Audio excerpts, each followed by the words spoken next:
Nigeria's growing public debt has once again come under the spotlight as the Senate questioned top government officials over the country's increasing borrowing profile during a high-level engagement on the state of the nation's economy.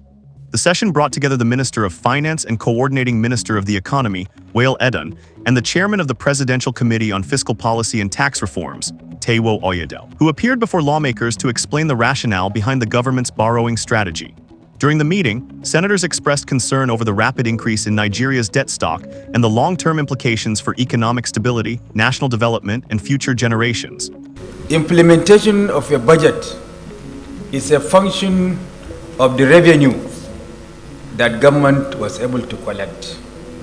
From the figures that you have read out and from the brief that we have gotten from the Nigeria Revenue Service, almost all the revenue generating agencies have exceeded their target of revenue collection.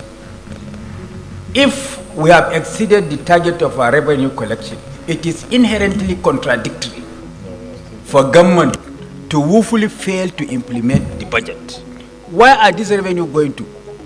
If the budget, for example, 2025 budget has not been implemented, and we have to roll over 70% of 2025 to 2026, and that with the promise that 30% will be implemented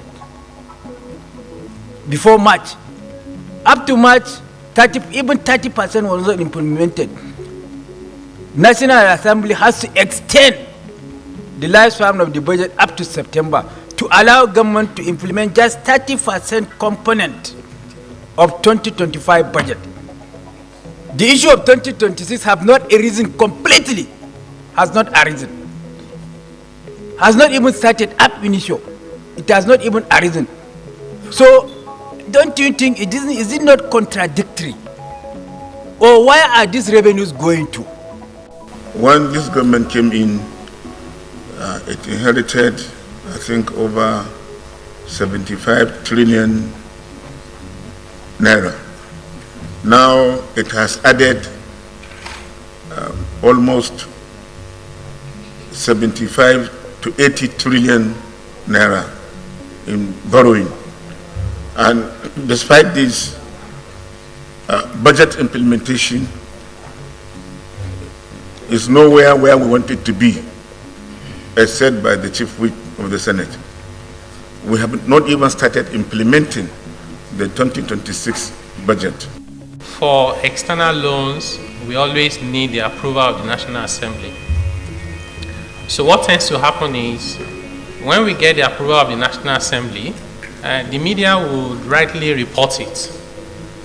And many people take that as money borrowed. When we now borrow the money, they report it again. So, in fact, I think it was last year when the National Assembly approved about $20 billion, which was based on MTEF. So people add up big numbers as the money we have borrowed, and that is misleading in terms of the analysis. We're currently finalizing this breakdown in the Ministry of Finance. We'll make it available to the public.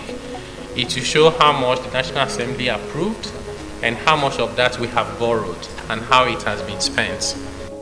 We looked at all our numbers and we say we can generate 6 naira. 6 naira is our revenue target. Our expenditure is 10.